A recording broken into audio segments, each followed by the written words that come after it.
You guys can see the slides. Essentially, the idea was that I know a lot of our founders, a lot of our startups are super under pressure when it comes to fundraising, and the market has been slightly different for the past few months. So, I just want to say that the mood currently in the market is that the Web3 VCs are focusing on Web3 projects.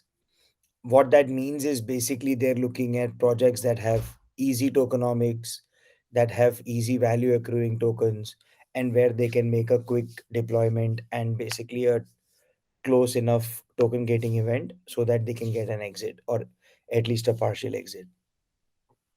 The Web2 VCs, on the other hand, who had sort of picked up investing in Web3 in the last 12 to 18 months leading up to early this year, they've now taken a step back. They're pretty much either spooked or they've got some bad investments which are super down or have shut down, or they just want to sort of wait the winter out and not want to take a chance too much. So there's really a clear funding winter going on. Some recent data says that over $2 billion was funded last year up to this time, May, and this year it's less than half a billion. So the total funding is super low. What should we do as startup founders, as guys who are in their journey, early in their journey, definitely need capital to build and grow? So we have to focus on getting runway for another 12 months from today. The reason for this is we don't know how long this winter will last, right? So somebody says Bitcoin halving is in April. Somebody else says interest rates are going to get reversed this week. So there could be several macro and micro factors, but nobody can predict how long this winter sentiment will last or when the markets will rebound. So therefore, as prudent operators, we need to make sure that we have about 12 months of runway going forward. And the reason is that if you have a shorter runway, if the market goes worse off from here, it'll be even more difficult to raise some money, right? So, therefore, understand that this is a marathon and it is going to take 3 to 6 months to raise any capital. And therefore, having a 12-month runway is essential. If you have a 6, 8, 12, 8 month, 10-month runway, then better to start raising now so that by the time you complete that in 3 months, 4 months, you will have another 12 months to go. Angels are your best friends. I know a lot of times we like to believe that, hey, once I have my first institutional capital, I don't really need to bother about angels. Angels don't help me too much. But genuinely speaking, angels are actually our best friends at times like these. There are two reasons. The reasons are that angels will always be less um, picky when it comes to things like valuation, etc., because their investments come more from a trust in the team and a likeness to the business model or the area in which you're working. So angels do not have a very fixed thesis, or angels do not have a very narrow approach to investing. They'll have a much wider, more in principle approach, and therefore angels are a great way to raise capital in this season when VCs are not writing as many checks.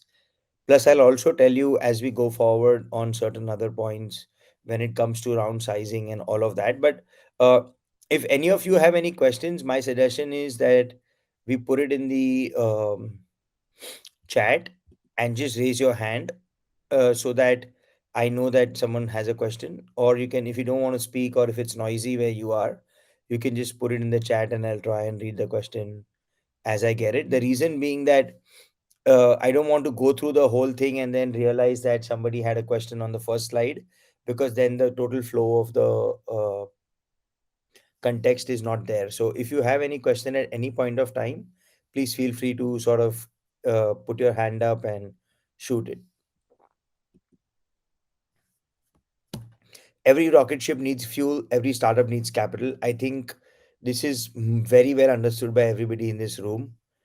Fundraising is scary, it's intimidating, and it also feels never ending, right? I think if I ask you all to put your hands up, how many of you feel that fundraising is never ending?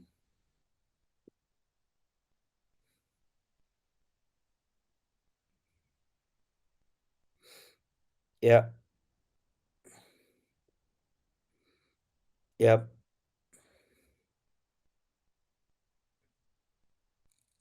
cool. Got it. So yeah, so at least four, five of us have that feeling that fundraising is never ending. So let's look at quickly what questions we'll answer today, and happy to look at anything else that you believe uh, we want to talk about. So, how much to raise, what value to raise at, what structure to raise in, who do we reach out to, how do we do it, and how do we close?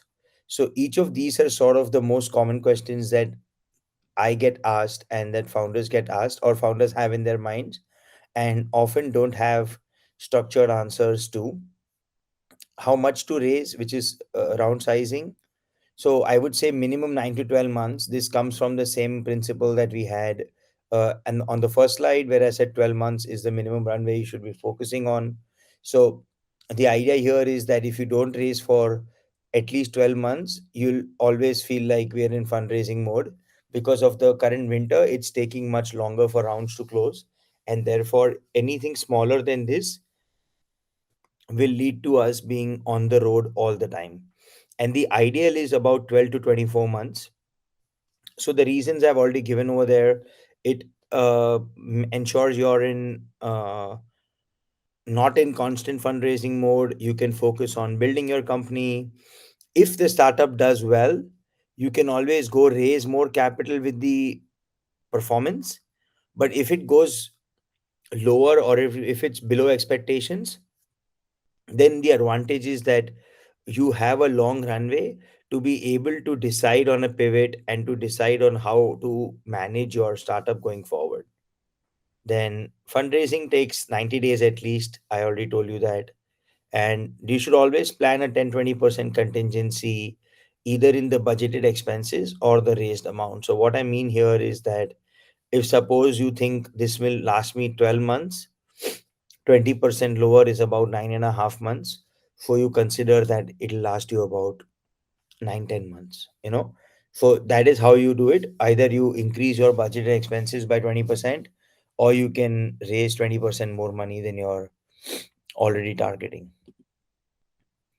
What value to raise at, right? So all of us here are early stage Web3 startups. My typical suggestions, now these are very typical ranges.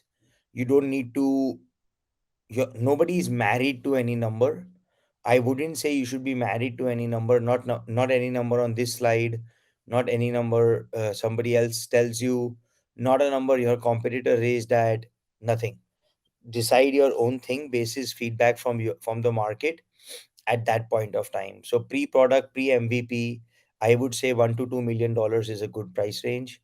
Uh, Post MVP, pre revenue, this is where most of us today are, where we have some form of revenue, but some form of product, but we don't really have a revenue stream where we can sort of go into an ARR discussion with an investor. So 2 to 5 million. But like I said, even 10 million is possible if the product is high IP. When I say high IP, it means that there is a good intellectual property, you've built out some good tech or something of that sort. If your post product and revenue, that is, the company is able to talk about revenues, monthly recurring revenue, annual recurring revenue, run rates, growth month on month, quarter on quarter, then you can definitely do 5 to 10 million. And this can go as high as 25 million if you have a great sales pipeline or your traction picks up very quickly, right? That, hey, suddenly you went viral, lot of users to sign up, lot of users on the platform, you're able to monetize those users, then I think even 25 million is not a bad product number. And post revenue, of course, ARR multiples, Benchmarks in Web3 are not yet firmed up, but I would say at least 10 to 50 is what the post revenue ARR multiple I've seen is very well. 50 more in the bull markets, 10 more in the bear markets. But that's a very wide range. I know it seems it's not helpful, but that's just a very big thumb rule, right? Because if you think about it, 1 million revenue at 50 is 50 million. So that's pretty much what you would want if you've built a 1 million ARR company in crypto today. And I would say this is just my suggestion. I value more the money over the valuation. If you have to, if you believe that you can deliver with these funds that you are raising now, it's better to take a hit. Don't go ahead and don't get trapped in the Shark Tank like narratives. Uh, you've all been in rooms in discussions with investors at some point, I'm sure, where you know that you don't negotiate 1%, half a percent, 0.1%, like they show you on TV on Shark Tank. So those are actually pretty much open, televised reality TV. So don't really fall for those kind of natures or those kind of fundraisers in terms of valuation. In fact, value the investor who is sitting across the table, value the offer they make you, and genuinely then take a decision on it. I'm not saying accept any valuation that comes your way, but definitely make sure that you get uh, some sort of, you give some sort of respect, and you'll get respect from the investor as well. Also, don't forget to consider structures like safe to improve this. So basically, we'll look at it in the next slide. But when you can't arrive at a valuation exactly together, a range is enough to take you to the next step and make sure that you still make the investment. So that sort of brings us to what structure to raise in. And you'll see that a very typical word we use is safe or SAFT in the case of Web3, because E stands for equity, T stands for token. So it's basically standard agreement for future equity or future tokens. And these are typically variable valuation. Token rounds are not variable valuation, but token rounds are essentially issued later, though the valuation will be fixed because your token subscription value is known, and therefore the fully diluted valuation of the token is known. India does not allow SAFE, unpriced rounds. So therefore, people do a lot of CCPS and CCD, which is basically compulsory convertible preference shares or debt. These are at a fixed valuation, most often than not. And in India, you can use this. However, it is my recommendation to everybody here that do not raise money on Indian Web3 companies. Set up an entity in Singapore, Dubai, America, whichever one you prefer, but not in India for two main reasons. One, there is no regulatory clarity in India, so we don't know whether we'll get support in the long run or not. And two, in India, the on ramp, off ramp, banking, etc., is super difficult. Plus, if you are ever to do a token or any sort of token issuance, then it would be super difficult to do it in India because Indian companies can't really issue tokens. So that's on the CCPS safe structure. Any questions? Anybody? Yeah, there are few questions. Others, Oh, sorry, I haven't seen the chat. My bad. others No, had no. others has Others had raised. his hand up for that. Others had his hand up for that. Okay, Sachin. Never ending. Sachin also, I think. Okay, okay, fine. But so token rounds, right? Let's talk about token You rounds. can So, lower the hand, Tejal. actually, Tejal, aap admin ho. You can do it, yeah. So, token rounds are actually a great way for Web3 companies to raise money. The one thing you need to do with token rounds is to basically have some form of community or user base or some form of retail engagement to be able to do a good token round, because without that, there is nobody who will come in and invest in tokens. So one way to do it is to incentivize your existing equity investors, saying that I will give you a token warrant that gives you XYZ percentage of the tokens, because we believe that as and when we do a token gating event, you will be able to get some form of exit from this particular token gating event. uh, State equity is, of course, the simple and clear way to go, easiest way in terms of structure. You directly take investment and you issue them the equity in the return at the same point. It's a fully priced round. You give the equity simultaneous to receiving the funds, and basically everybody goes their own way. And one other way is, please make sure that you think of roll up vehicles to consolidate angels and friends and family. So, FNF over here is friends and family. Uh, Happy to introduce a few roll up structures to you: Singapore, London, America, multiple places, and India as well. In fact, if somebody still wants to do a very early round in India before they go abroad, then you can do that as well. But yeah, a roll up vehicle is really essential to be able to get multiple angels and friends and family into the same line item, so that you don't have a very long cap table with very small amounts. Now that brings us to sort of, who do I reach out to, right? That, hey, Pranav, I know I want to raise X dollars. I know I want to raise it in a safe. Now what, right? So institutional. I know everybody hates hearing this. I hate it too. But VCs are unlikely in first round unless it's a founder they know or an industry they are super aggressive about, with really great tech from somebody, right?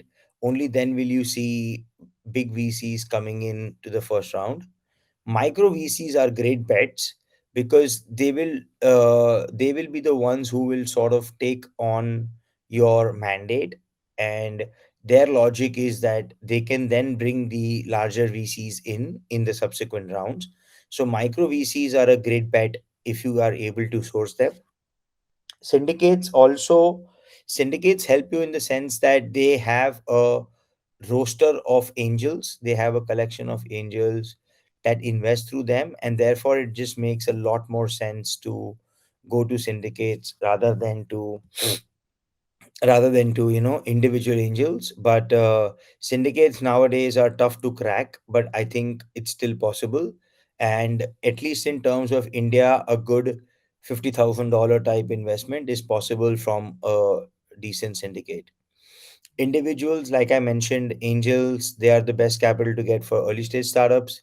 Friends and family, this can be really good early stage capital as well, because friends and family are folks who know you, the founder group, and the leadership of the company, and therefore it is much easier for them to make the leap of faith than it is for somebody who doesn't know you. So, your friends and family network includes, let me tell you who all that includes, because a lot of times we start to think friends and family means, it's the people we hang out with every day. But it's not just that. It's, of course, the people we hang out with every day, but more than that, it's the people you have worked with. So all your former bosses, your former colleagues are great reach outs for friends and family. If you're young and your parents have professional careers, you've not had a chance to reach out to careers, their bosses and colleagues are really great people to reach out to. If you yourself have had a decent sized corporate career, anything above 5-10 years, then in that case you would have your own network, and that network is great. Also, any good customers who you have interacted with. If you are a founder who's doing something in the same industry as you were in the last 10 years, then you have your own contacts. You know who the large players in that industry are. Those are great angel leads. All of that, in my definition, comes to sort of friends and family. And I think this is a great way to generate your first $50,000 of capital. And you can even go, most syndicates nowadays will allow as low as 1,000 or $2,000. So you can really use your friends and family for a founder group of 2-3 people to reach out to about 50 people and get 10 of them to put in 2 3,000 each and reach your 50K target.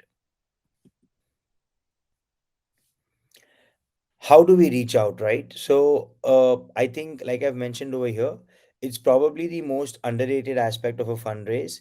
Most people don't really think about this till the day they need to fundraise. And I'm sure all of you over here have at some point felt, I wish I had been more active, or I wish I'd spoken to more people. Because when you started to fundraise, your contact list quickly ran out. So the first outreach, like I said, advisors, friends of company, known contacts who can be revisited. So this is the best way for you to sort of clean up your initial pitch deck, clean up your language, find the right words. What happens is, when you make your first 3 to 5 presentations, make sure that you hear the questions that come your way and record those questions, or even if possible, record the entire session. The reason being, certain questions that will be there, that will be asked, are on information that is already on your slide, and there is more detail required. Certain other questions will be about information that is not on your slides at all, and therefore you have to provide it. So both those points you can then add to your slides in whatever detail you want, just so that there is no issue.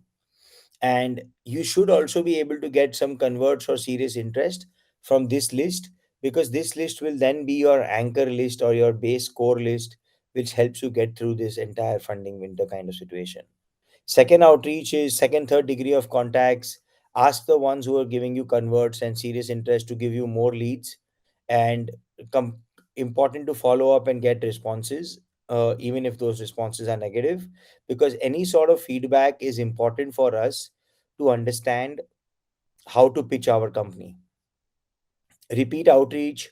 Don't shy away from going back to the same guy 2 months later, 3 months later, now that you've got other people investing, because sometimes people don't give you the real reasons, and therefore it may be possible that they gave you a placeholder reason, but now when you go back, they're actually in a better position to invest, and your other outreach has led them to a convert instead of a pass. So last point, I was talking to somebody today and I said, follow up as much as required, but be polite and respectful. But this is when you have a warm connect, right? So if, say, I introduce you to one VC or investor, micro VC syndicate, as part of our program, and they haven't responded, feel free to tell me after 5 days, hey Pranav, XYZ hasn't responded. Or also send that reminder to on the Telegram group or WhatsApp group or email chain. Because when I've made a warm introduction, I know that the person will reply. It's very rare that the person won't reply, in which case I will at least reach out and figure out why they aren't replying. So the idea is that not following up will lead to no answer, but sometimes it's important that you follow up, because people are busy, people are on holidays, people are traveling. There's all sorts of reasons why people may not look at their phones or do new initiations for like even extended periods of 1 or 2 weeks. But always don't think too much about following up where you have a warm introduction, not where you are cold calling. If you're cold calling, then it's the other way around. Please respect the person's decision not to engage and just leave them, because sometimes too much cold calling and then you get a warm introduction to that person, and that person is like really cheesed off because, hey, you are the guy who sent me like 10 WhatsApp messages randomly for three for every third day. So don't do that, don't become that person. But if you have a warm introduction, absolutely be polite and respectful, and make sure you follow up with the person. How do we close? This is also something which most first time founders don't really get.